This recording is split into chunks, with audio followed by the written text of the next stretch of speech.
Two, one. Welcome back to the Comic Book Bullies. We're Nerd is the New Bully. I'm your host, Leroy. With my co-host. This is Eli. Yep, and this is the eve right before, because next week we're going to be knee-deep in San Diego Comic-Con. And it seems like this is the calm before the storm. So we're just going to have an easy, relaxing show this week because next week is going to be a complete shitstorm. We don't know how long it's going to be. We're going to have a 4-hour podcast. I'm going to let Eli edit it. And yeah, it's going to be awesome. Yeah, watch this episode be like 5 hours because we got nothing to talk about. Right. We'll find something. Like I said, before we get into like the nerd shit, you want to address some early shit. I want everybody listening to this podcast to stop eating Papa John's pizza.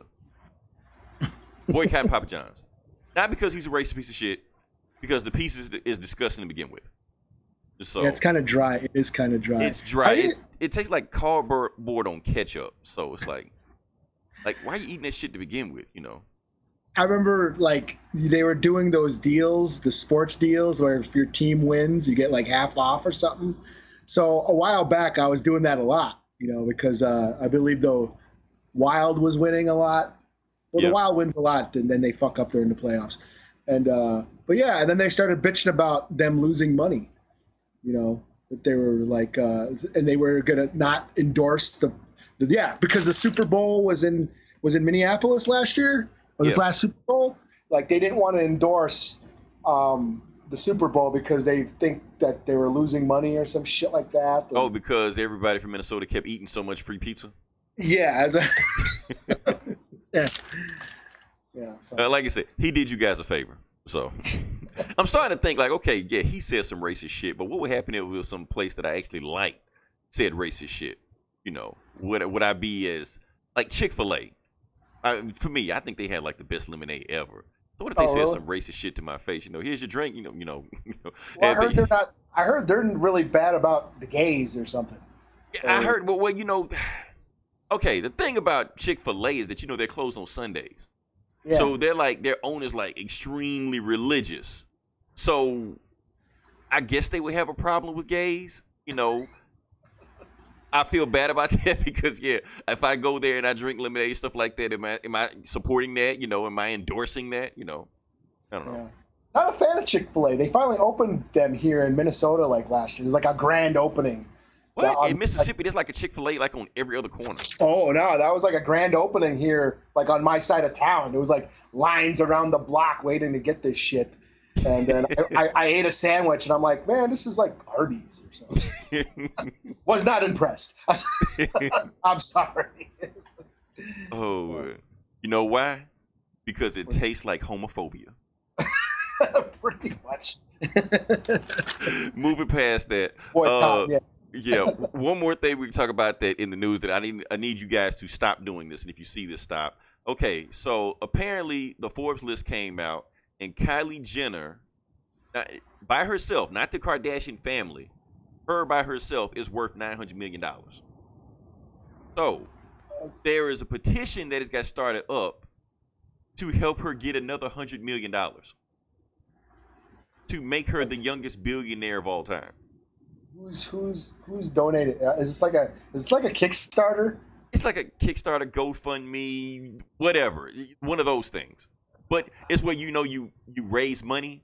Here's the thing, like those change.orgs, that shit never work. But the GoFundMes and the Kickstarters like that shit actually does work. Like people will put money. Like we can start a Kickstarter right now for any bullshit we want. People will give us money. Probably. I don't know. We're not Kylie Jenner, so I don't know. But the thing is, why are you giving Kylie Jenner $100 million? She doesn't need it. Yeah, no shit. You can give that money to anybody else. Give it to me. Right. I can use 100. Right. Give us $100 million. Like, what the hell? That's bumming me out. See, shit like this is why the United Kingdom thinks we're a bunch of dumbasses. It's shit like this that just makes me yearn for like a cataclysmic like extinction level event. See, Thanos was right. Fucking idiots, man. Okay, can we move on to the podcast, the actual part of the podcast now? Okay, let's do it. Like I said, this is the box office numbers. We're gonna get into it. We're gonna talk about these numbers. I'm gonna pull them up in front of me right now to see where we are going with this. So, and Eli, I'm gonna be honest with you. These box office numbers are probably gonna be shit until like months from now. Because nothing I want to. Well, no, I take the back. Next week I think something's coming out, but that's neither here nor there. Ooh, this is gonna be a good one, Eli. I give you this every time, but let's see if you get this one. What is the #1 movie this week, Eli? Is it Ant-Man? No. Oh, no shit. Now you feel bad you didn't see it? Okay. The #1 movie this week was Hotel Transylvania 3: Summer Vacation. Really? No shit. That was the #1 movie. I think it's an Adam Sandler cartoon. I don't know. I didn't know they had one of these. I didn't know they had 3 of them. I've never heard of this thing. They got a few of them. Yeah. So, but #2 was Ant-Man and the Wasp. Okay. Had a 62% drop off, which is pretty steep if you think about it. Yeah. What was the numbers on Hotel Transylvania? Hotel Transylvania this week was 44 million. Right? Okay. So Ant-Man's second week did 28 million, which is not very good. Just so, and we're gonna come back to Ant-Man's numbers in a minute, but it's not sitting too well. But it's not in China yet, so we'll see where it goes from there. #3 is Skyscraper, the Rock movie. Oh, okay, yeah. Okay. People are saying it's already flopped because it is the #1. It's his first weekend, and it hit #3 at the box office, and it only did 25 million. So if it did, that's the first week it did 25 million, and it couldn't even beat Ant-Man and an Adam Sandler cartoon. It's not looking good for The Rock. So let me ask you this. Okay, so The Rock, Skyscraper, movie's probably gonna flop. Movie before this what was the movie before this? Rampage. Okay, that flopped. Came out during Black Panther season, so that's it. So, do you think? What do you think? I mean, do you think The Rock is going in a good direction? You think he's fine? Like these movies are okay, or you think he's gonna be fine? I don't know, man. I mean, maybe if he's in a Fast and the Furious movie, I guess he'll be. I mean, he keep cranking those out, stuff like that. He's got that. He and Jason Statham has a spin-off Fast and Furious movie. So they have a Fast and Furious cinematic universe coming. Oh yeah, I heard about that. Yeah, mainly because Vin Diesel and Tyrese have been talking shit about him, so he decided, fuck it, I'll just make my own movie. So, reason I'm getting to that because now they keep throwing Rock in these movies. Nobody's going to see these movies. But people keep saying that he's the last movie star. Like he is the last movie star that can put butts in his seats just by his name alone. But if you look at the movie tickets, that's not the case. He's not putting butts in his seats just by his name alone. So Eli, let me ask you this question. Is the movie star dead? Maybe. I mean, most like I said, we grew up, during a time when movie stars were basically a brand. If you went to go see Stallone or Schwarzenegger, you knew you were going to go see an action movie. If you were going to go see Julia Roberts or another, hot actress, you're going to go see Sandra Bullock. You were seeing Sharon Stone, whatever. Yeah, you were seeing some sort of romantic comedy or some shit. Of course, the comedians are always, Eddie Murphy and Chevy Chase had their comedies and stuff. And now, I just think that no one really cares about them anymore. I think is it because the movies aren't as good, or it's just like our viewing habits have been changed? Yeah, I mean everything's streaming. Everyone just watches shit, streams shit. They only go to movies for big giant spectacle, and they're watching more, character-driven stuff on TV, episodic TV. Yeah, that's why Marvel's doing so well, because that's all they're doing is episodic TV in the movies. Yeah, and they've made themselves into a brand name where if like Paul Rudd can't sell a movie by himself, but you stick him in a Marvel movie, he does $500 million. So something is up with that. But yeah, I mean, you have these big stars like Brad Pitt, George Clooney and all these guys like this, and they used to do big numbers just by themselves. Just put the remember on the movie posters, it would just have Stallone, Yeah. Schwarzenegger, just like their name. Their name would be bigger than the actual title of the movie they were in. Now you see the poster of a movie, you don't see anybody's name on there. Or if you do see somebody's name, it's like 50 million names, but it's always like a franchise name on top of it. So nobody in Hollywood is selling a movie by themselves nowadays. Like that's a change. So I don't know why they keep putting Rock in all these movies and stuff like that, because he's not immune to this shit either. He's not selling. I mean, yeah, you can put him in Rampage. Who gives a fuck about Rampage in 2018? Yeah, it was an arcade game, but these kids nowadays don't even know what an arcade is. So yeah, Rampage may be the greatest selling video game. But then you had Jumanji, which, What Jumanji is a brand. Yeah. So you can say that, and it wasn't even just Rock. He had other people, and he had Kevin Hart, and he had Jack Black. I mean, I'm not saying they're box office draws, but you put all those guys together, you're gonna get something out of that. And plus, you put Jumanji behind it also. You got something. So yeah, Jumanji was some kind of forget. But what was before that? Baywatch. So I just saw that. I actually just watched that a couple weeks. Okay, so what'd you think about it? I laughed a couple times. I didn't think it was that bad. I didn't think it was that bad. I'm not saying Baywatch was the greatest movie of all time. Yeah. But I didn't think it was like the worst fucking movie I ever seen before. I watched it. It's one of those movies that if it pops up on HBO or whatever streaming device, you're like, okay, look about hours. And that's it. Just move on with your life. It's nothing that, that will drain you or, you wish you hadn't seen it or regret it. It's just another movie, Yeah, I watched, I laughed a couple times, saw some boobs a little bit. And then, So, it wasn't a worse way to spend my afternoon. Yeah, but like I said, that's also branding also. So nobody gave a fuck about Baywatch, but that's how it is nowadays. If you don't, and Tom Cruise, you can say Tom Cruise might be the biggest actor in in Hollywood and things like that. But outside of Mission Impossible, his movies aren't doing shit either. Yeah, what does he do anything besides Mission Impossible? The Mummy. Oh yeah, that I didn't even see that. I didn't see that either. I heard that movie was fucking terrible. That's what I heard. Yeah. So I stayed away from that shit. I was like, I'm not gonna see that, man. Plus, I'm still mad because they Brendan Fraser just disappeared from Hollywood, so I'm not gonna see a movie not in it.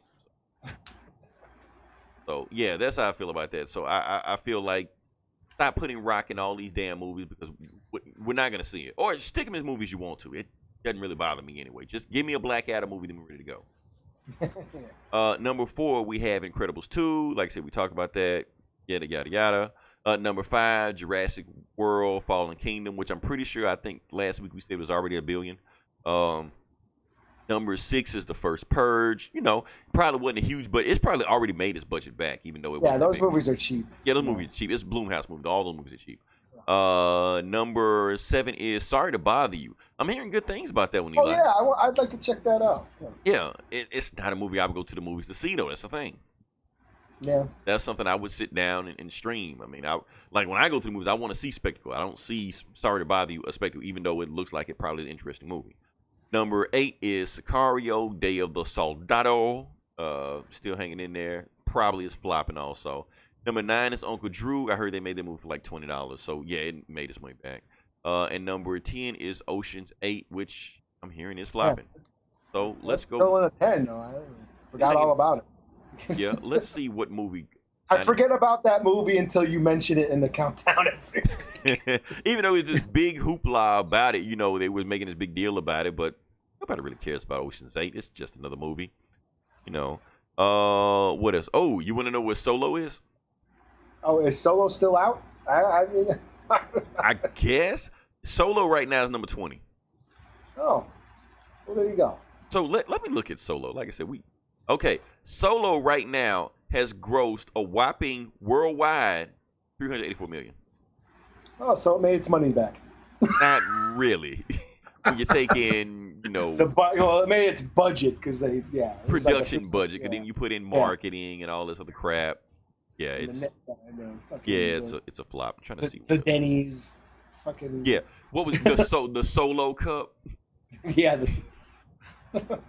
Okay, let's see where Ant-Man is right now. Now, Ant-Man worldwide is at $283 million. Now, like I said, you may think that's bad, But I was looking at the numbers real quick, and it actually hasn't been released in China yet. And people, when people say, "Oh, it hasn't done well overseas," they're not talking about overseas. They're talking about China. That's all they care about. If it does well in China, it does well overseas because it can do so good in China. It can do better in China than it can in North America. Plenty of movies have done it. Plenty of Marvel movies have done that. So that's the thing. So, like I said, really shitty box office. Eli, I'm asking now, are you planning to see Mission Impossible? Probably not. I haven't seen a Mission Impossible since like the one John Woo did, which was like 20 years ago. So, Oh yeah. Okay, I'm gonna talk about that one. Do you know that movie was a remake of Alfred Hitchcock Notorious? Really? No, I do not. Not really. No. Yeah. If you get a time, I anybody, suppose. anybody I that's listening to suppose, this, go yeah. try to find Alfred Hitchcock's Notorious. It is a almost beat for beat remake. Has the same dialogue, has the exact same plot, has some of the same settings. You just take out the motorcycles, the ninjas, and the doves. Everything else the same. So All right. yeah, awesome movie. What else we got? But yeah, if you want to just move the thing about Mission Impossible, you don't have to watch them all in sequential order because they're pretty much like one shot movies and neither one bleeds into the other one. Watch the fourth one. Watch Ghost Protocol. Eli, I'm telling you, that movie is awesome. Is that the one I saw the? Is that the one where he was on the building?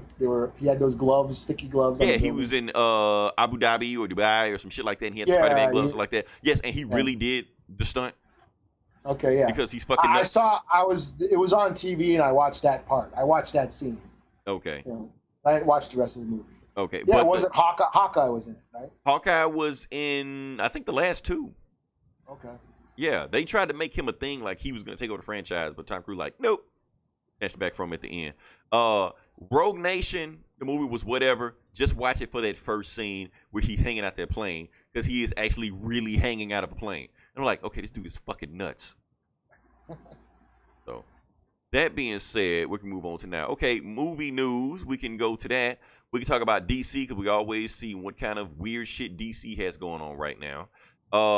Before we talk about that, I want to talk about one thing that happened in DC. Of course, we know that Shazam has wrapped. Yeah. And there's rumors that we may get a trailer next week. For Shazam. I suppose. Maybe. Comic-Con, yeah. It's Comic-Con, so we might get an assload of trailers. Who knows? We'll be talking about them all day. But one thing that they've been talking about is that one of the actors have been replaced in the movie, and they just revealed who it was. So apparently the actual wizard who gives Shazam his powers has been replaced. Okay, remember Luke Cage, the actor that played Bobby Fish? I don't know his real name or whatever. He was supposed to play the wizard at first, but they replaced him with Jaimin Hansu. You know that guy. Oh, yeah. Yeah, so he's playing the wizard now. They didn't say anything, but he's playing the wizard. So the reason it's an interesting story is because not only is he playing the wizard in Shazam, he's also in Captain Marvel. He's playing Korath Pazua. He's, reprising the role in that. So he's going to be in both Captain Marvel movies. Oh, no shit. That's pretty cool. So it's like, it's all connected, Yeah. So that's pretty cool. In other DC news we have going on, so we got Joaquin Phoenix. And Joaquin Phoenix, now we've been talking about this Joker movie forever, and you know me about these DC movies. When I hear some shit, I'm just like, whatever. None of this shit is real. None of this shit makes any sense. Just ignore it. But no, this is really happening. This Joaquin Phoenix Joker movie is set to schedule to start shooting in September. So, for all we know, this movie could come out next year. Yeah? Yeah, so they're really getting the ball rolling on that. So, Eli, like I said, we never actually talked about this Joaquin Phoenix Joker movie because we never paid any attention because we never thought it was going to be real. So, now that it's real, how do you feel about a Joaquin Phoenix Joker movie? Well, I was more interested when I heard Martin Scorsese was producing it. I mean, is he still producing it? I don't think so. I don't know if he's still involved because he's doing that shit on that Netflix gangster movie. Right. Okay. So I don't know if he's still doing it. I know that Todd Phillips, the guy who made the Hangover movies, is directing. Wait, which one? Didn't he direct all of them? Did he? Okay, because I love the first one. The other two, Yeah, they didn't need to make any more, but they did. But didn't he make what's that movie? The Will Ferrell where they make their fraternity. What's it called again? Shit. I know which one you're talking about. Old Yeah, school. Old School. Yeah, he Yeah. made those. He's known for making these comedies. So I don't know. But you know those comedians, they're kind of fucked up, you know. Yeah, I mean, depending what they're doing. I mean, from what I understand, they were trying to they wanted to make this sort of like more of a gangster crime sort of movie. I get it sounds interesting. It's all in, yeah. I mean, sure, I'll check it out, but yeah, I don't know. I don't know how I feel. I mean, I don't think they really need to make a Joker movie without, you know what I mean? Without Batman, I don't know. Right. Especially since they're saying they have another Joker movie coming out with Jared Leto, you know. Yeah. And then they say a Harlem movie's coming out, which they're saying he might be in that one too. You know. Yeah. So we don't need all these Joker movies. Yeah, I mean, if it's not going to be set like in the regular Batman universe, I mean, that's what I'm wondering. Like, how far are they doing this? Is it just going to be like this crime story? You know, then why call it the Joker? Yeah, I mean, because I'm pretty sure they're saying it's going to be set in the 80s or something. I don't know. Yeah, and you're right. Why making a Joker? And they saying Thomas Wayne might be in it. You know, I've been hearing rumors about that. So basically, like watching Gotham again. Like, what? You know, wanting to see the shit you want to see, but you're not. Right. You know? Hey, and then they name drop something. And you're like, ooh, I know that name. Oh, this is really cool. Then I'm gonna go online and say how cool it was because they name drop some shit. I that nobody else knows but me. Right. Yeah. You know, and like I don't really give a shit about. I mean, my thing is this. Okay, DC can make this Joker movie. 9 out of 10 is probably gonna suck because it's DC, you know. But at the same time, like I said, feels like a separate universe. So even if it sucks, it kind of really doesn't matter. I suppose. Like, just make your movie. Who cares? You know. Yeah. If it's a bad Joker movie, well, here's the thing. No. I take that back. Because the movie completely flops. We will all just pretend like this shit don't exist. That's what we do. That's like, for instance, like Terminator. Like every time a Terminator movie comes out and it flops, we just pretend like, okay, the last movie didn't work. It doesn't exist. This movie is the real sequel. Then that movie flops. We pretend like that doesn't exist. No, this movie is the real sequel. Then it flops, and we keep doing the same thing over and over again. So we're gonna do the same thing with this Joker movie. If it flops, and whatever crazy shit they decide to do in the movie, we're just gonna ignore it. Like, fuck it. Whatever, this movie doesn't even matter. It's, you know. So just make the fucking Batman movie and put the Joker in it. Like, what the fuck? They don't even have a Batman. Like, what the hell? You know, just give us what we want. Yeah, I mean, that's the thing. They don't have. We're making a new Batman movie without Affleck, and we're gonna make the Penguin the villain. And I'm like, right. First it was Deathstroke, then it was the Penguin, then it's every single villain in Arkham Asylum. Yeah, basically everything we don't want. Right. Just throw as much shit at the screen and just see what happens from there. Yeah. So sticking with more DC fuckery, let's talk about Henry Cavill. Okay. Because actually Henry Cavill's been in the news quite a bit. One reason Henry Cavill's in the news because, like I said, he's ramping up production or promo for Mission Impossible is coming out next week. He is co-starring in. And apparently he says some stupid shit. I'm not going to pull the information up. Basically, he says something like, I'm scared to flirt with a woman because I'm scared she's going to call me a racist or some shit. You know. Oh, yeah, I did hear about that. Yeah, so the Me Too movement is on his ass about that. But writing articles and blogs and shit. Like, right, you know, it doesn't take long, and they'll probably find some dirt on stuff like that. But pushing that aside, the bigger news and the more important news on it, that a lot of people are thinking that Henry Cavill may be replaced as Superman. Okay. And here's the thing, like a lot of people say, "Oh, that's not true. It's not going to happen." I've been thinking this shit for the longest anyway. Like the whole time people were saying that Ben Affleck was out, I've been saying, "Why you guys paying attention to Ben Affleck? You need to be paying attention to Henry Cavill, because at least the Batman movie has a director. At least the Batman movie has a writer. They don't have either of these things for Man of Steel. And Man of Steel came out, 2013? And they don't even have a writer or a script or a concept or anything for a sequel. Something's not right about that. And they're planning 50 million Joker movies in front of this. Something isn't right. Something's not adding up. So, and he made a joke, yeah, if the Superman movie, if the Man of Steel 2 is going to happen, it's going to happen between now and 2045. So, yeah, so it's not going to Like happen. the cable company. Right. Between 9 a.m. and 5 p.m. Right. Just be there at any time. If you miss it, that's on you. So, yeah, so I've been saying this here's the thing. DC is cleaning house. They have clean house. Like when Justice League was a debacle, it was a fiasco. Most people aren't paying attention to what happened behind the scenes because when Justice League happened, DC pretty much cleared the house and chopped off everybody's head except Jeff Johns. He's damn the only person that's still there. Mm-hmm. And even he is on a short leash right now. They're like, okay, Jeff Johns, you fuck up, you're going too. Now, as far as the actors in the DC, like I said, the rumors that are gone, but fuck rumors. I'm going to just say who I think is gone. So this is all me, my opinion, who it is. I don't have any inside track, it's just my hunch. Ben Affleck, gone. That dude that plays Cyborg, gone. Henry Cavill, gone. Anybody that was in BVS, gone. So that's them. So that only leaves, and Flash, in the up and about that. 2 months ago, I would have said he's gone, but I think they actually might do something with him.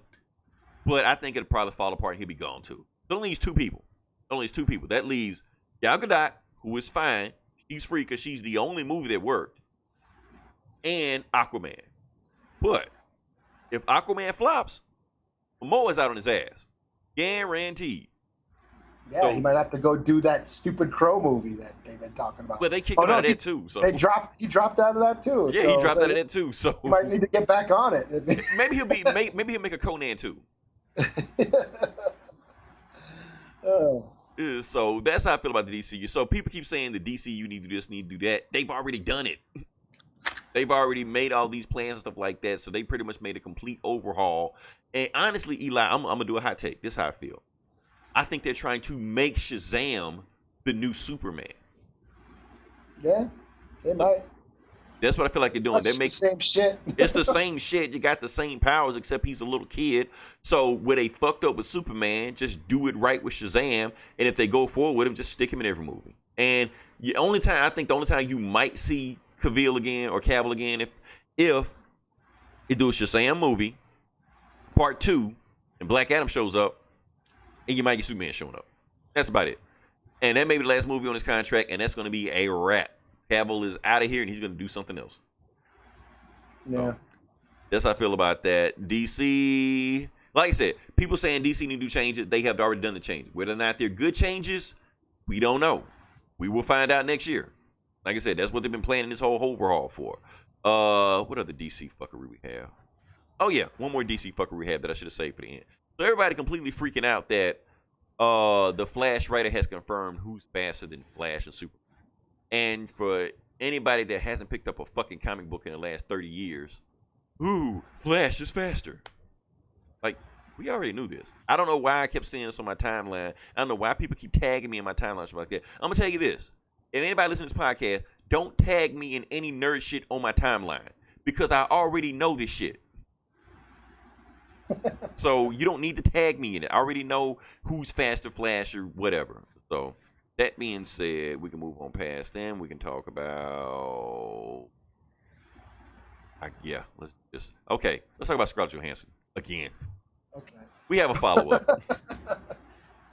Like I said, we have a follow-up story with Scarlett Johansson. We talked about this last week, and we kind of like really fumbled around it because there was a lot of stuff about concerning this story with Scarlett Johansson we don't know, or we don't understand. I put it like that. So apparently Scarlett Johansson was, cast for the transgender role of Robin Tuck. Am I saying it right? Yeah. Cool. Okay. So under peer pressure, I guess all of us, she decided to drop out of the role. Saying she became understanding. So Eli, we did it. I suppose. Yeah. Pat yourself on the back. Everybody pop champagne. So here's how I feel, and that's a good thing for Scarlett Johansson because she doesn't need this shit again. She doesn't need another Ghost in the Shell situation. And it's funny. It's almost like the same day that she dropped out of the role was the same day they announced they found a Black Widow director. So she was like, okay, I don't need this shit. Yeah, no shit. my Marvel check is coming in. I don't have to do this weird shit anymore. So Scarlett Johansson is out. I applaud her for that. And the thing is, she doesn't need, the role. She will be fine. So it's just okay for her. So she's out of this. She's not gonna get the bad press, and I applaud her for that. But now that puts whoever is making this movie under the gun. Now they have to find a transgender actor to play this role. Oh. You can't go get Jessica Chastain to replace Scarlett Johansson. Doesn't work like that. Yeah. Okay. Now since last week, I mentioned that show about the trans gender people. It was a show, and it's called Pose. Okay, what channel is this? It's on FX. Okay. I watched it. I binge watched all the shit, and I'm caught up all week. Wait, you did this in 1 week? I did it in 1 week. Okay, so you're our gay expert now. And yes, I understand a lot more than I did. Because remember we were talking about last week how we had no idea about these terms and shit. Right. Well, see, I didn't go on some gay exodus over the week like you did. So I didn't go in a nightclub and pop, ecstasy. I was so very unfamiliar with the transgender community. And then I watched this show, and I'm not an expert. I'm not saying I'm an expert, but I must say it's a great show. And I understand the community a little more. I understand the gender identity, how they want to identify as women. You know what I mean? It was quite eye-opening, and it's a great show. I mean, I'm not into the whole ball thing and the fashion show shit that they do. It's just not my thing. You know what I mean? I'm not into fashion and modeling and all that crap. But that's a big part of their scene. It's about these balls that they hold. And it takes place in the 80s, which was a bad time for. Right. That's what I think. Like, okay, I thought it was. Yeah. So, like I said, the whole 80s retro thing, but it also puts a time on. That's when AIDS started. When no one knew what AIDS was, where everyone thought only gay people got AIDS. And, when gay people who had AIDS, they were stigmatized. Like even nurses didn't want to treat them, you know what I mean? Because they were afraid they would catch it and stuff like that. Right, because nobody knew, Yeah, it was a very stigmatized virus. It was still no one knew about it. No one was doing even research about it. So it's really interesting on just how their lifestyle is and how they were persecuted. I mean, they were a marginalized citizens. And it's great. I mean, you have, and I had to actually Google this cast. They're all transgender cast, and I was like, that's really, that person was born a male, and okay. I cannot tell. You know what I mean? Okay. That's how, you know what I'm saying? So now I understand it, especially from this show. I understand the outrage of, getting somebody who's not transgender to play this role when I'm watching the show full of transgender cast, and I'm buying it. I'm sold. Okay. So yeah, it's a great show. I think there's the season finales next week, so I'm all caught up. Nice. And it's just a great. It's just season 1, right? Yeah, it's season 1. It's like I said, I'm not into the whole ball fashion modeling crap that they get into. Yeah.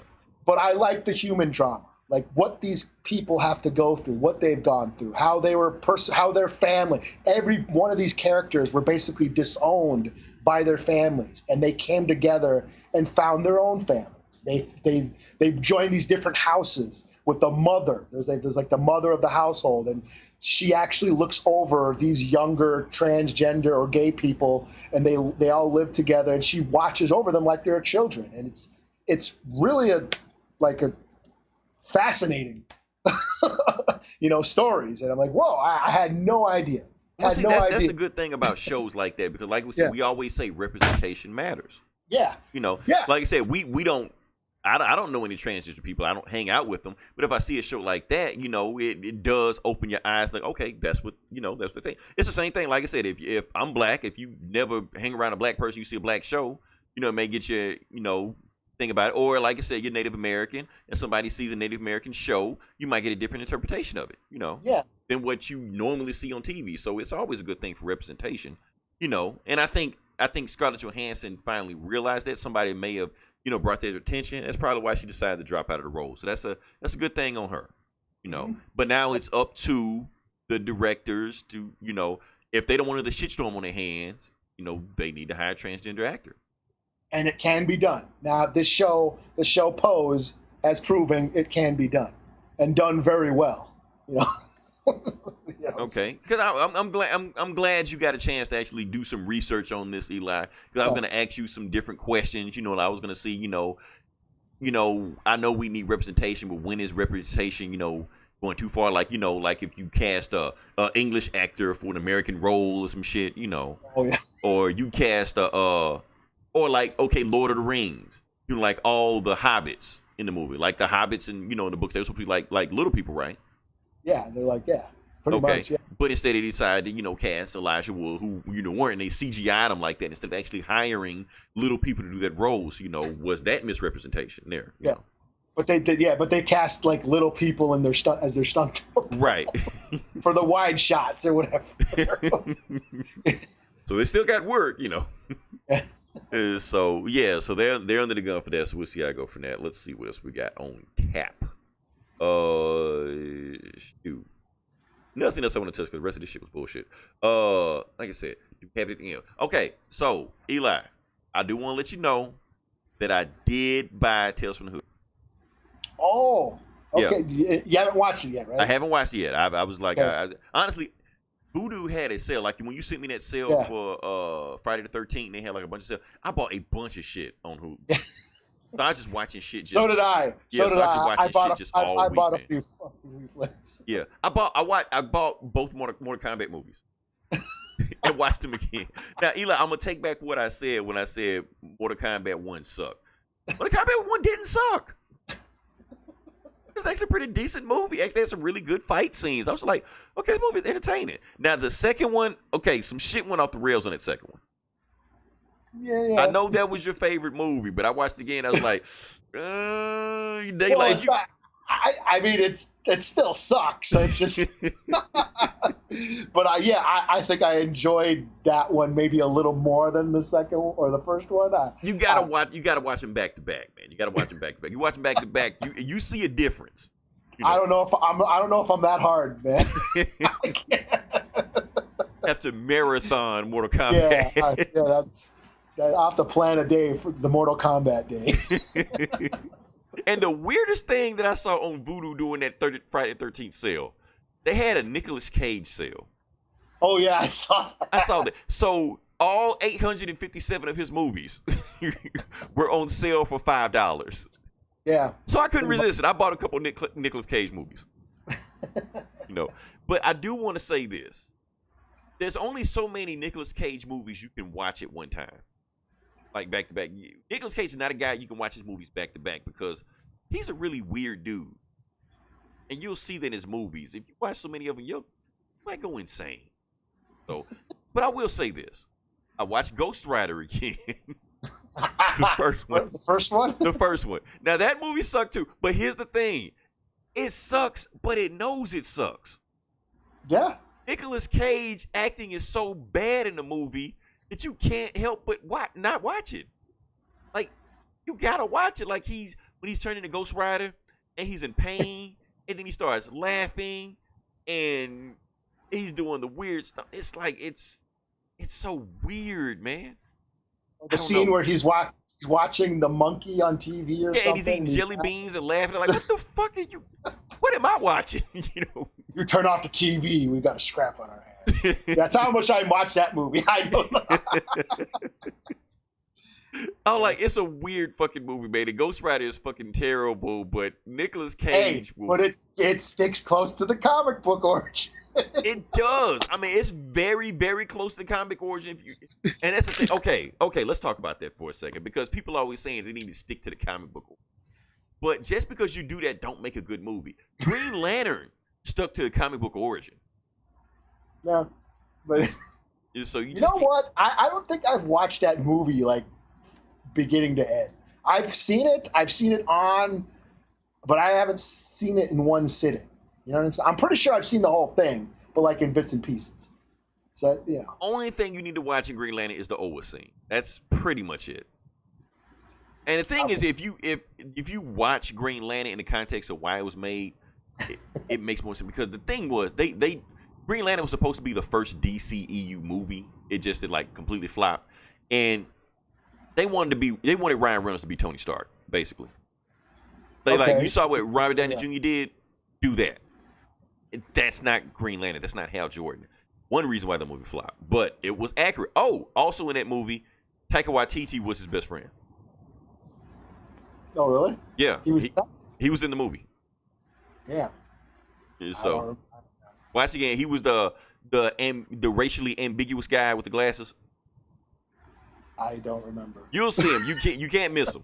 You can't miss him. He's in the movie. You know, he's the guy that Hal Jordan is telling all his secrets to and stuff like that, and riding with him, and like his best friend. But anyway, that's neither here nor there. Green Lantern suck. Ghost Rider suck. Mortal Kombat suck. But they're good. If that makes any sense. Yeah. They're all in the same boat. Like bad movies you can watch. Yeah. I mean, I enjoyed the Ghost Rider movies. I like the demons and shit that they're fighting. Okay. Let me rewind it. I like Ghost Rider 1. I know you like 2. Oh yeah. Here's the thing, Eli. Let me talk about 2. I can't watch 2. 2 makes me physically ill. Seriously. You mean like those some of it looked like it was shot on like GoPro cameras and shit. Yeah, it's got like this weird shaky cam or something. Yeah, I understand what you're saying. Yeah. It's got this weird motion sickness. So honestly, when I even started watching the movie, I started getting sick. I started getting a headache. I gotta lay down. Ghost Rider's about to kill me. So Ghost Rider is pretty much like the only comic book movie out there. It's like that and Elektra. Only because I haven't found Elektra anywhere. I haven't bothered to look for it. Elektra, yeah. Elektra was cool, and then it ended, and I was like, that's it. Like I was into the movie, and I thought it was all right, and then it ended. I'm like, that's it. That's all.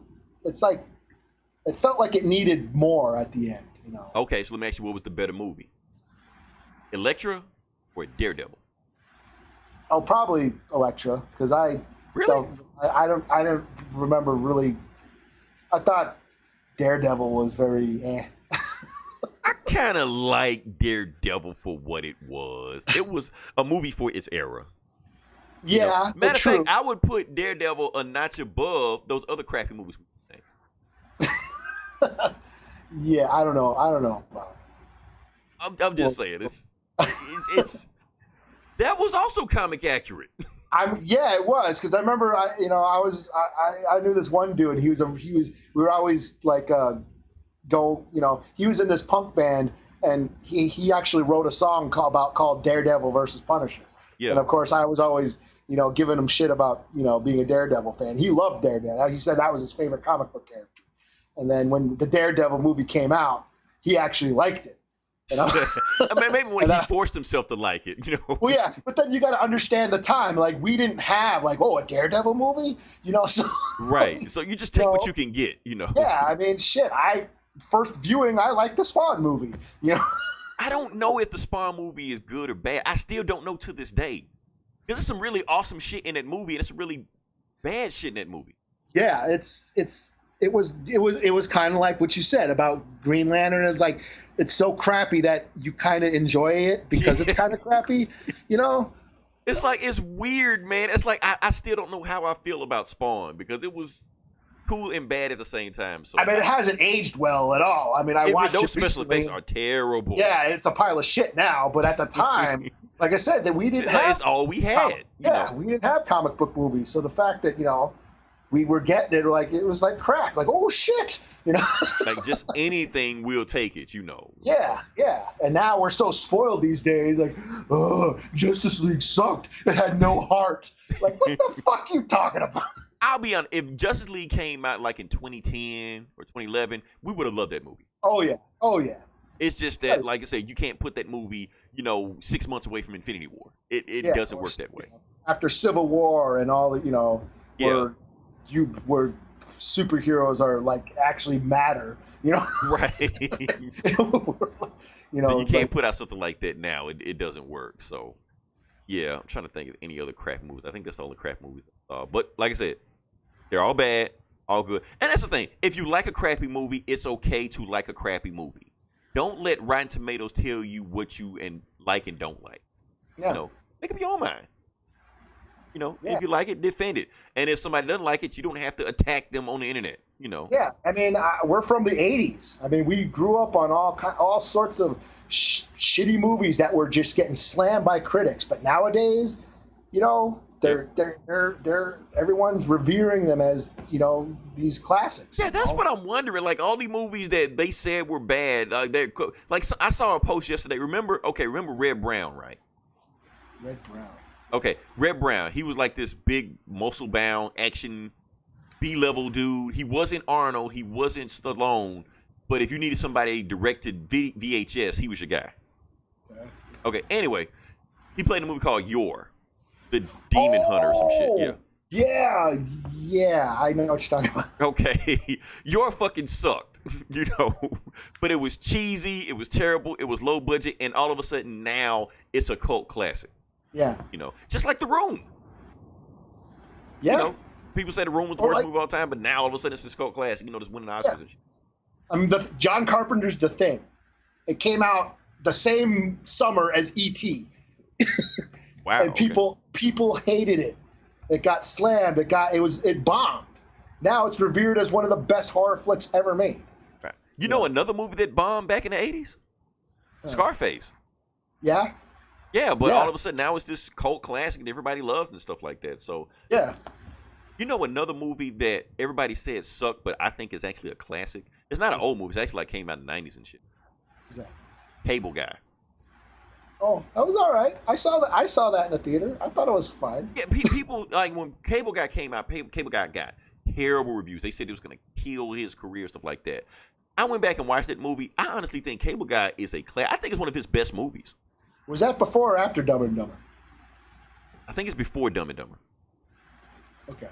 Yeah, I think it's right before Dumb and Dumber. But honestly, I think Cable Guy's one of his best movies. It's like really, really smart. And if you watch it in today's context, like about how, you know, TV and social media is just rotting our brain and would do anything to, you know, to get a friend, it's really smart. It's more relevant today than it was then. Wasn't he kind of a stalker too? Yeah, he was a stalker too. Another movie, and I know we need to move to comic books, but I got to talk about this one. Another movie I felt that is better now than it was then, Demolition Man. Oh, that was fine. I had no problem with it. I mean, I don't own it or anything, but you need to watch Demolition. Demolition Man predicted so much shit that's happening right now. I haven't watched it in a while, but I'm just saying, like in the 90s, we were just like, it's another movie, whatever. Yeah, but it's much shit that's happening right now. Like you got these little corporations that were nothing in the 90s that are buying up everything. We are scared to touch other people in contact. We have this snowflake level where we don't want anything touched, where you got this underground level that's trying to piss off the people at the top level. It's really smart, man. Like the movie makes more sense now than it did then. Yeah, so, or King, you know, King of New York. I don't know if you ever seen King of New York. The Christopher Walken movie. Yeah, I never saw it, but oh really? It's like one of my favorite movies ever. Okay, but I guess when it came out, it was slammed because they thought it was glorifying gang violence and exploitation and all this shit, and you know, because it came out during, you know, like New Jack City. And Boys from the Hood, Boys in the Hood. Those movies glorify gang violence. Yeah, but this was like exploitation. I mean, you know, if you read about it, the guy was basically he was trying to make a Hong Kong movie. He was trying to make a John Woo movie. Right. But he just set it in New York, and it was supposed to be like a Scarface, you know, sort of movie. But it came out. I guess it got booed at the festival, the film festivals and stuff. But now. Shit, Biggie references it in one of his rhymes, you know. Right, because Frank White was in there, right? Yeah, Frank White, yeah. Scarface, that was like one of his aliases. New York, yeah. I want to be it, yeah, you know. Yeah. Awesome movies. So, I don't know, maybe 20 years from now, Ghost Rider will be known as a classic. Yeah. You got to understand the subtext of Nicolas Cage's performance. Oh, shit. Can we move to the comic book section now? Yeah. Okay. We spent way too long in the crappy-ass movies.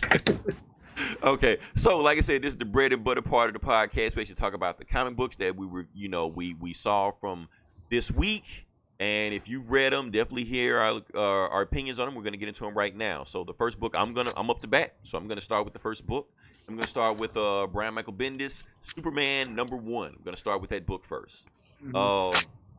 Now, basically, how it works is that we've already done the Man of Steel review and that whole miniseries, and he beat Rogozar and threw him in the Phantom Zone and blah blah blah stuff like that. So we pick up immediately from that, and Superman, because Rogozar destroyed his communicator that he uses to try to communicate with John and Lois. He can't find him. He can't communicate with him. He don't know where Jor-El took him. So the book starts off with Superman flying all around the galaxy looking for his family. But the thing is, the galaxy is kind of huge. So he's about 753 miles away from Earth, somewhere by Saturn or something like that.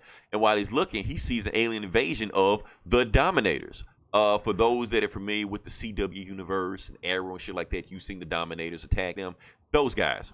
Superman's like, okay, well, since they're on their way to blow up Earth, I'm just going to just blow up their armada right now. So he just takes all of them out by himself. He's like, before he figure out what's going on, I'm going to take them out.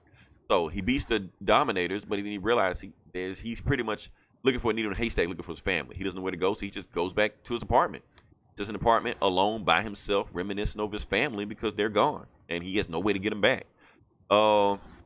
He also goes back to the Fortress of Solitude because Rogozar destroyed the Fortress of Solitude, and the Justice League are there with him, asking him, do you need help? Do you need to clean up? And Green Lantern's there. He like, Superman, my boss asked me to ask you a question. Did you clean up everything here? Did you clean up, the kryptonite samples you had and the Phantom Zone residue you had? And all, you're like, yeah, I got all stuff. And Wonder Woman's like, can't you see he's mourning? Like, why you got to ask him this stuff now, Hal? You're like, I'm sorry. I was just doing this for my boss, so they won't ask me. And then, they ask him, well, Superman, if you need us help to rebuild the Fortress of Solitude, like, don't worry. I got it. I'm fine. So he smashes the floor. And he reaches in and grabs that. Remember that stone he had in Superman 1? Before he went the on crystal, the little crystal. So he grabs a crystal that's similar to that one. And he just flies off. Like, fuck the Justice League. I'm just fly off and just do anything. So he flies to the Bermuda Triangle and he looks down and takes the stone and just drops it to the water. And the stone turns into a new Fortress of Solitude. So now the Fortress of Solitude is in the Bermuda Triangle. So he's back in business just like that, except it's in the Bermuda Triangle. So he's back, back in the Daily Planet, filing paperwork and stuff like that. And while he's in there filing paperwork, he gets this call in his head like, Cal, we need to talk. So he's in the middle of talking to like Perry or some other guy else that works with him. He just takes off, flies outside, and sees Martian Manhunter. And Martian Manhunter like, man, I'm sorry I heard about what happened with Krypton because you just found out that your planet was destroyed. Now you understand how I feel like, because that's how my planet was destroyed, So now we, on the same level. And while Superman is like barely paying attention to anything John's saying. In the middle of them talking, he's like ditching off on him and just like, saving other people and beating up dinosaurs and stopping fire, stuff like that. And Martian Manhunter's like, you see, the stuff you're doing right now, all these fires you're putting out, maybe you need to be progressive in what you're thinking. Instead of doing this stuff and being reactionary, maybe you need to lead the people. Maybe you need to be because Earth is getting to the point where other galactic empires are going to start looking at Earth. And look at Earth right now. I know you love it. I love it too. But this place is fucked up.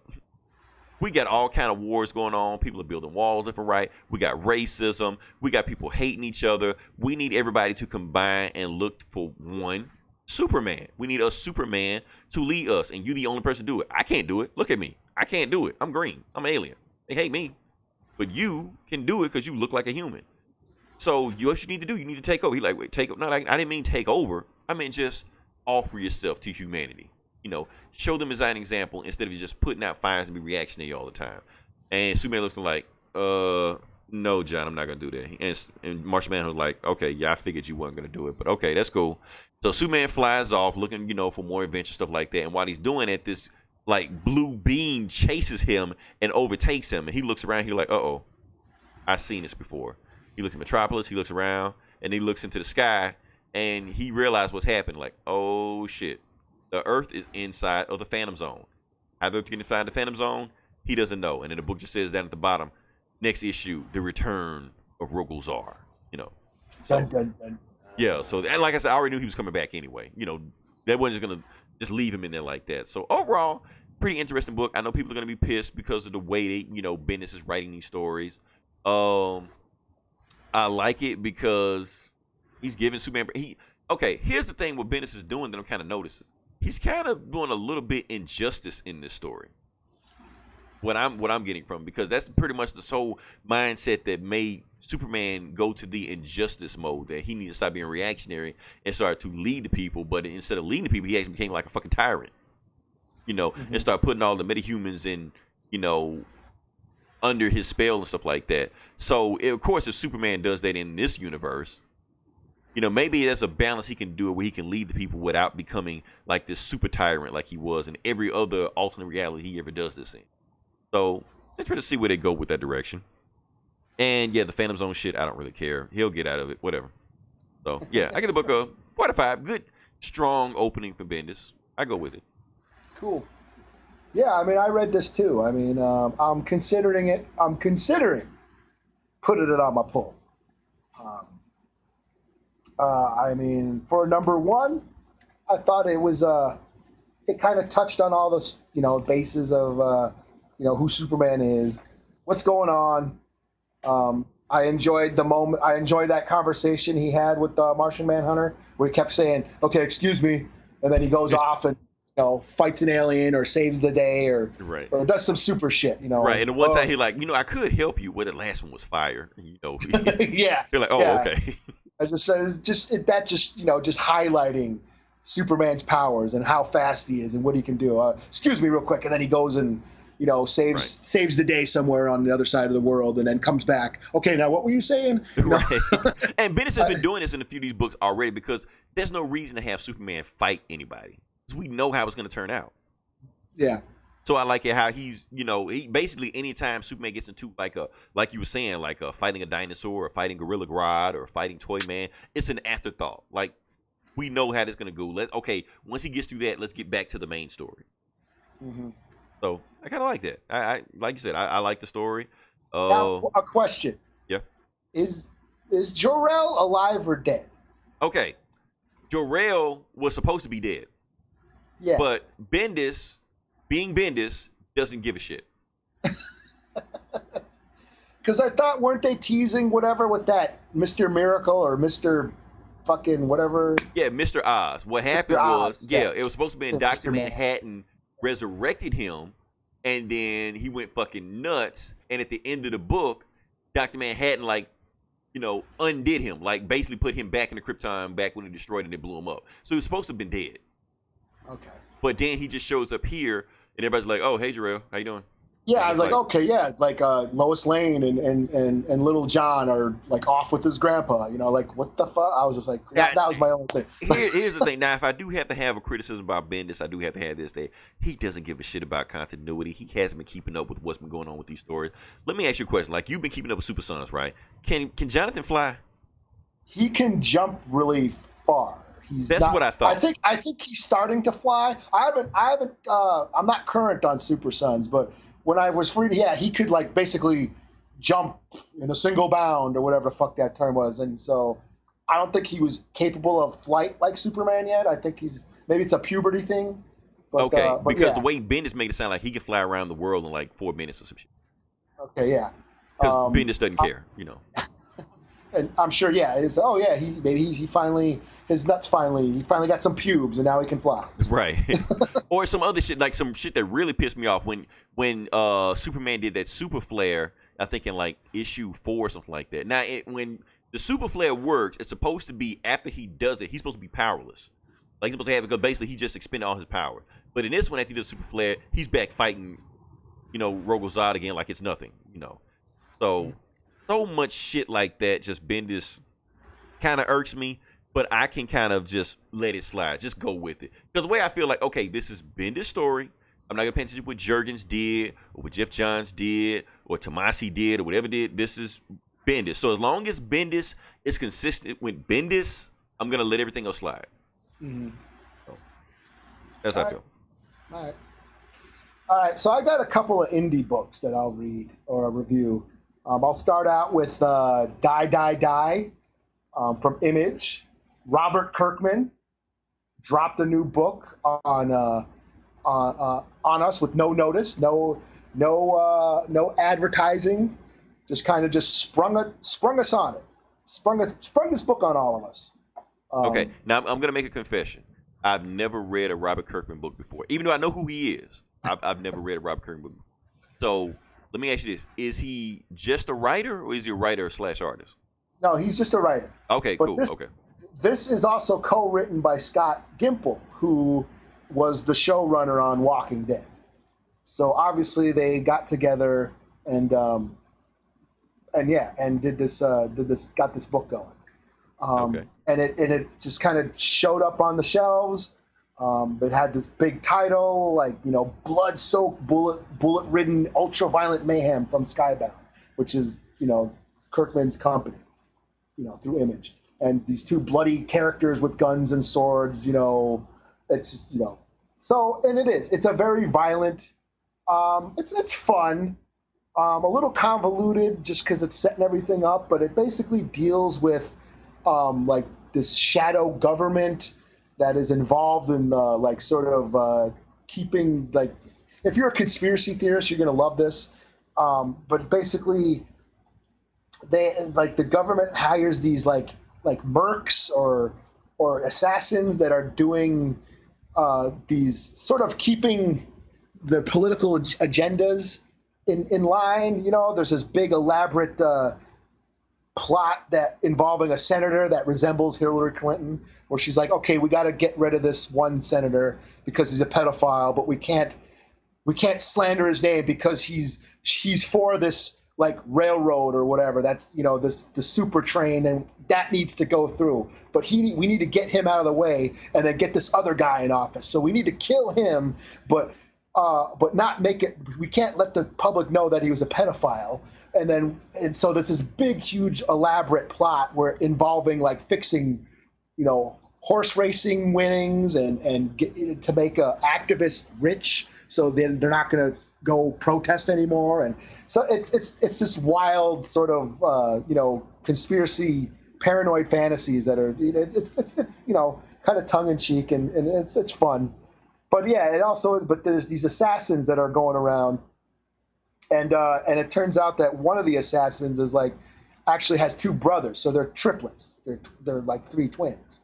So one of them gets caught and is being sold on some sort of auction, underground political auction or whatever, and then the other two have to go find him, and that's kind of like where the book ends. So it was fun. I might check it out a little longer to see where it goes. It is very violent and brutal. The action it really focuses on the action. Like every shot, every gunshot, every kick and punch is highlighted. It's like a John Wick, it's like John Wick on the comic book page. It almost sounds like he's writing his screenplay right in front of you. Yeah, pretty much. So yeah, Die. I give it a 4 out of 5. I'll see where this goes. Like I said, it's a little convoluted, introducing everything in this world, and but it was fun. Okay, I feel like Robert Kirkman's starting to be like another Mark Millar. Yeah. Where everybody's just got to you snatch up their books because they know what's going to eventually happen with those books. Yeah. Okay, so book I'm going to review next is Flash number 50. And this is Flash War number 4. So this is actually the finale of Flash War. And to start the book off, so you got Barry and Wally. They're standing off against Zoom. This Zoom, I can't remember. Hunter Zolomon is his real name, of course, is Zoom. And he just beat the shit out of Justice League, stuff like that. And he's also telling the Flashes that, guess what? I am the new Flash. I'm going to be the better Flash than either one of you. And then Wally is listening to things. So Wally rushed me like, Zoom, where are my kids? And then Zoom just smacks him out of the way. He's like, Wally, you never did understand. But you understand, don't you, Barrett? Because we grew up the exact same. We both had tragedies. We both had our mothers killed. We both had some monster kill them. So you understand what it's like to be a Flash just like I do. And you know what? I'm going to do what you two are scared to do, because as much power as you guys had, and then he starts showing all these new powers he got.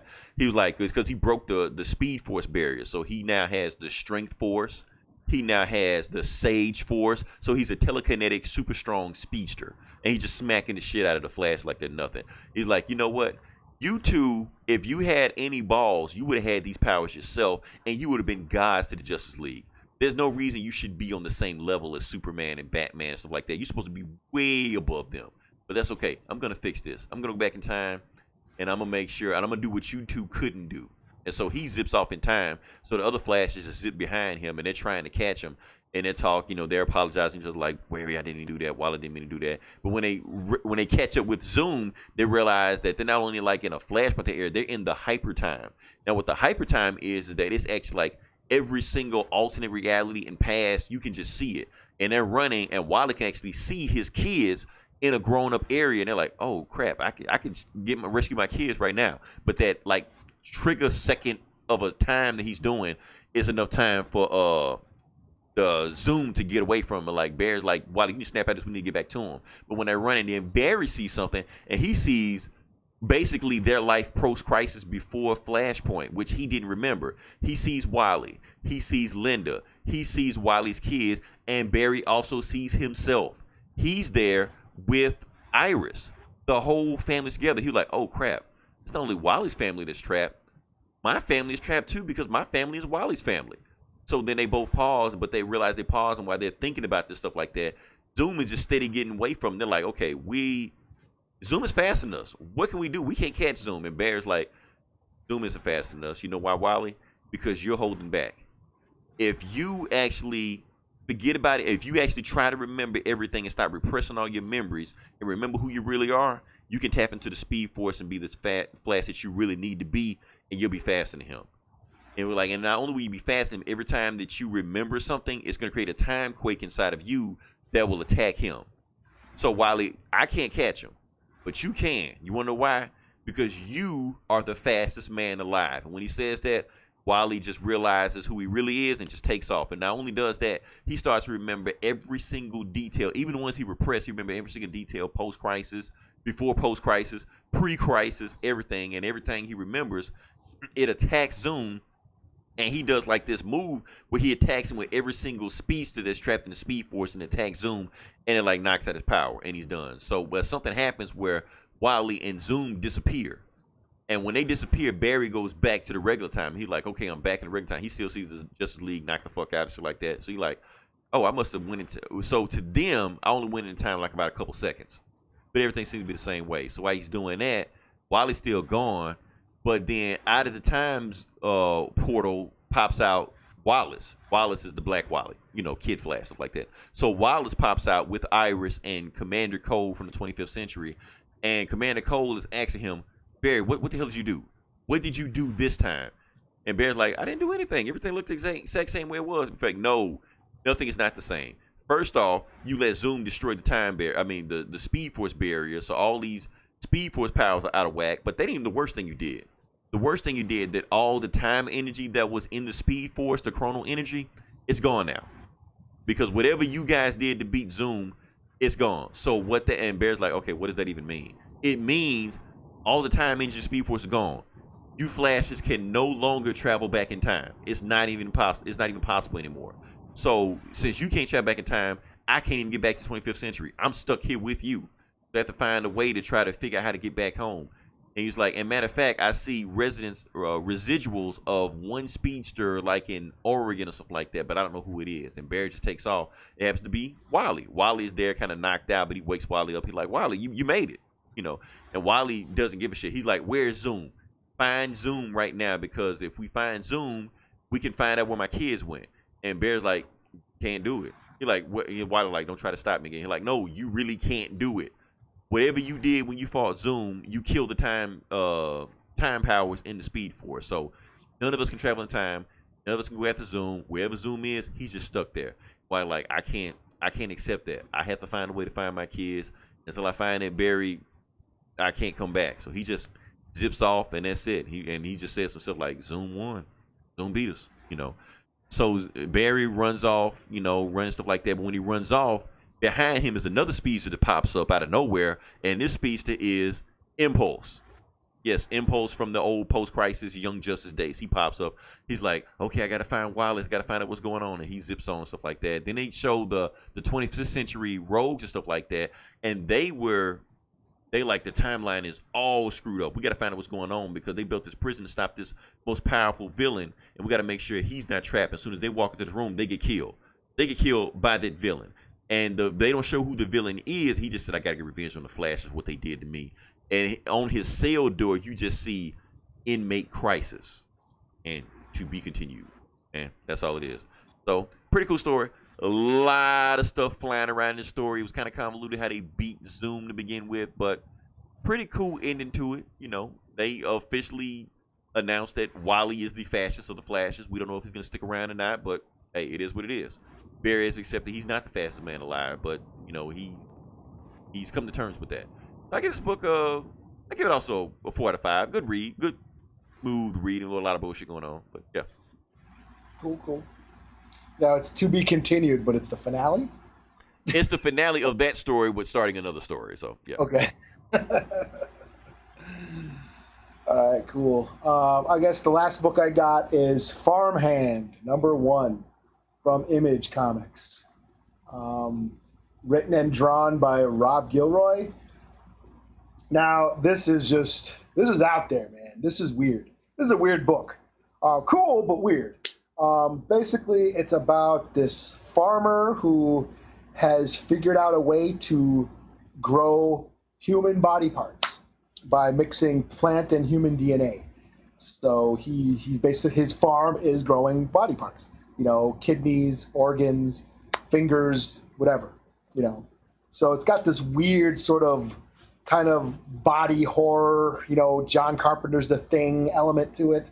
You know, The Fly, Cronenberg's The Fly, kind of like gross, gory elements going on. But it's also drawn very bright and cartoony, with a bright cartoony style.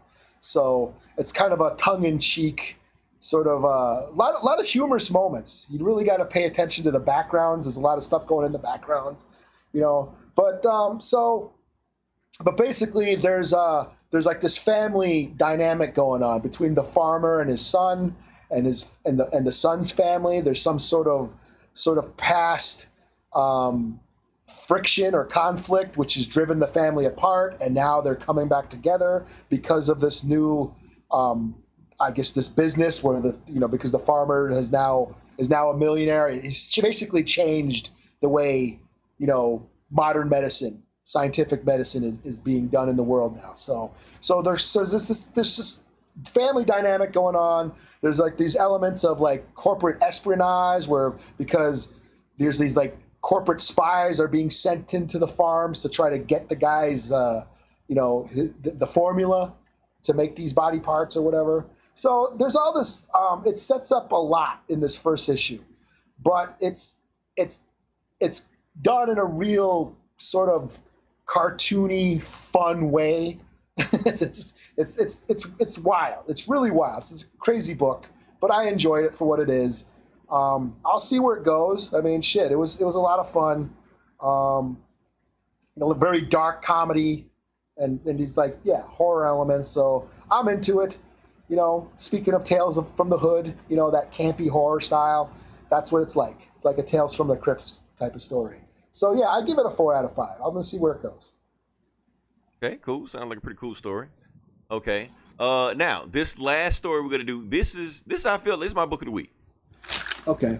Yeah, this is my book of the week. This is Amazing Spider-Man #1. Number one. Yeah, this book is written by Nick Spencer. Now, for those that have been keeping up with this podcast or any of the podcasts, yeah, Nick Spencer is a very interesting individual because the last comic book story he wrote, he turned Captain America to a Nazi. So, yeah, so basically I was curious to see if he was going to turn Spider-Man to a Nazi, you know. So, yeah, we decided to read the book. And basically how the book starts off is that Peter is dreaming. He's dreaming about Mary Jane because, I mean, who wouldn't? So, yeah, he's standing on top of the Empire State Building with Mary Jane, with his mask off, just showing her the city, and they're just kissing, you know, like some kind of romance novel. But he gets waken up by one of his roommates at 5 o'clock in the morning who's playing Call of Duty Latveria. So he's right. He's screaming to the top of his lungs, eating Cheetos, stuff like that. And his roommate, Robbie Robinson's son, who's Randy, and Peter's like ready to kick the guy out. He's like, no, you can't kick him out. We need the rent money. But the thing is, the other guy that their roommate is actually Spider-Man's villain named Boomerang. Now the reason, yeah, Boomerang, but Boomerang doesn't know that Spider-Man is Peter Parker or anything like that. He just needed a place to stay, and Peter Parker's like, okay, I'll let you in there. Now the only reason he let him stay there is because he know Boomerang is in on some kind of kingpin master plan. So he know if he let him stay in the apartment, he might slip up and tell him some information. Plus he needs extra roommate, so win-win situation. So while all that's going on, Spider-Man. The Avengers are downtown fighting some alien invasion, and they're like, we don't know what's going on with the alien invasion, but don't worry. Tony Stark is on the phone saying, I got this specialist coming on the way that's going to tell me exactly what this alien is. Matter of fact, they're calling me right now, and he's like, okay, what do you got for me? And on the other end of the line, it's Star-Lord with the Guardians of the Galaxy, stuff like that, and they're basically saying, yeah, we don't know who these aliens are. We think they're these aliens, but those aliens have upside down horns, stuff like that. And Hawkeye's like, hang up on these dudes. They don't know anything. And plus, I'm tired of hearing that crappy ass Kiss song in the background. Obviously playing some kind of radio music in the background. So while they're doing it, Spider-Man shows up, does his whole Spider-Man stuff like that. They don't care. They fight. And while they're doing that, they cut back to a flashback earlier of Spider-Man is in the Daily Bugle. He's in the Daily Bugle with Robbie Robinson. He basically gives him to an assignment. And he has an assignment. He's got to go to his old college where he graduated from. And his old crack. Not only that, they have this thing going where they got this new program called Brand New Day, and they say they found out this new program that they can pretty much spot any kind of plagiarism, because plagiarism was impossible to find before, but now they have this new technology with Cerebro built into it that they can find out exactly who plagiarized what, where they stole it from, and get to the bottom of it. They show this whole screen of everybody they got suspended for doing it, or expelled for doing it. And she said, for the next thing I'm going to do is call up one of our old alumni. I'm going to call up Peter Parker to the stage. And Peter's thinking, okay, they're going to congratulate me because I'm such a great student. I made so much publicity for Empire State University. And she pulls up one of his old papers. And one of his old papers is, I don't have it in front of me right now, it's like molecular something something something something. And Peter's like, oh shit, not that paper. And she takes that paper and runs it through the Brand New Day program. Oh, well, actually, the program is called Watcher.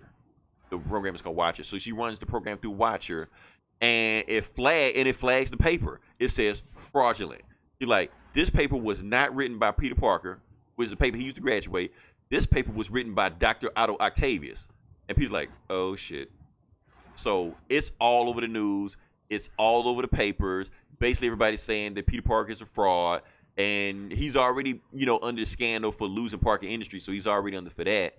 So now he's getting calls of cheating in school. And when he get back to his boss at the Daily Bugle, Robert Robinson, like, you're fired. We got to get rid of you. Like, Pete, I'm not even mad at you, but you're the last thing that a newspaper needs is their credibility question. And the fact that you're going through this right now, I got to let you go. Plus, I was going to lay off about 3% of the people anyway. So the fact that you got this going on, I gotta let you go. So he's fired from Daily Bugle. He lost his degree.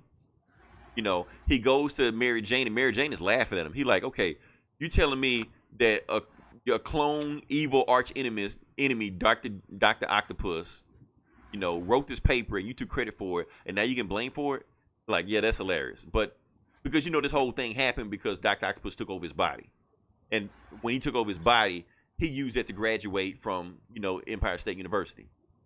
So, but Peter can't tell them that, because if he tells them what happened, then he reveals himself to be Spider-Man. So he's just got to keep this to himself.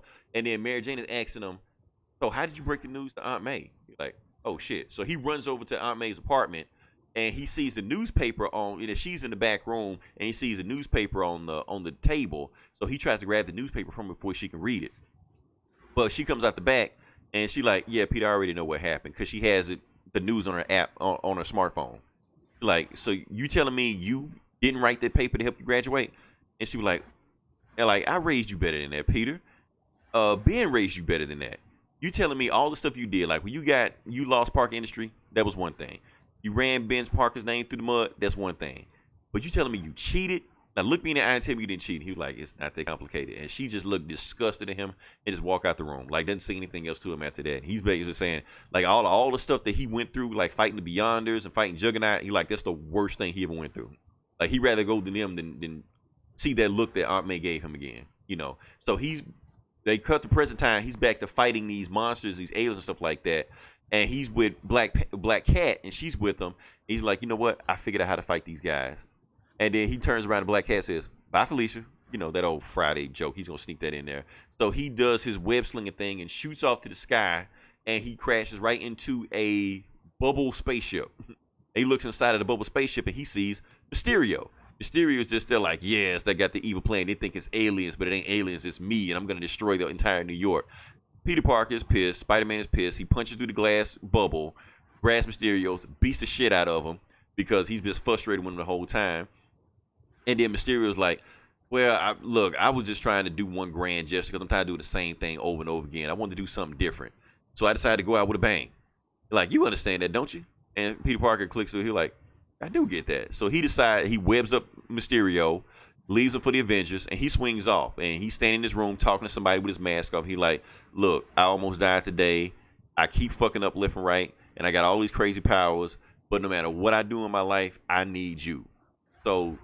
And at the last panel's like, yeah, Tiger, I need you too. And the very next panel, Peter Parker and Mary Jane get back together. They're kissing. And yeah, that's how the book ends. Dreamweaver, yeah. Yeah, so pretty cool. Everybody's been bitching about Peter Parker and Mary Jane getting back together. They're back together. Because basically the whole thing was about he was dreaming at the beginning. And he was basically saying, I need to make my dreams a reality. I need to stop dreaming about Mary Jane and just go after it. Just tell her how I feel. So I kind of appreciate that. So all the fucked up shit that Peter Parker was going through, at the end, he did something to make his life right. And I like that because I'm tired of Peter Parker always fucking up. You know, he finally does something to take charge of his life. So I kind of like that. So, and pretty much everything is going back to big basics. He's no longer employed for one thing. You know, he's discredited. So it's the same old Peter Parker shit where his life is all fucked up, you know. Yeah, that's Spider-Man for you. That's Spider-Man for you. But at least he's doing something to take control of his life, which... That's not Peter Parker. Peter Parker is usually always getting screwed over and always blaming it on everything else in Spider-Man instead of actually saying, like, I need to do something about this. That's one thing Aunt May was saying about it, like, okay, you plagiarized. You took credit for Dr. Octopus' work, but you're not even taking responsibility for it when you know you fucked up.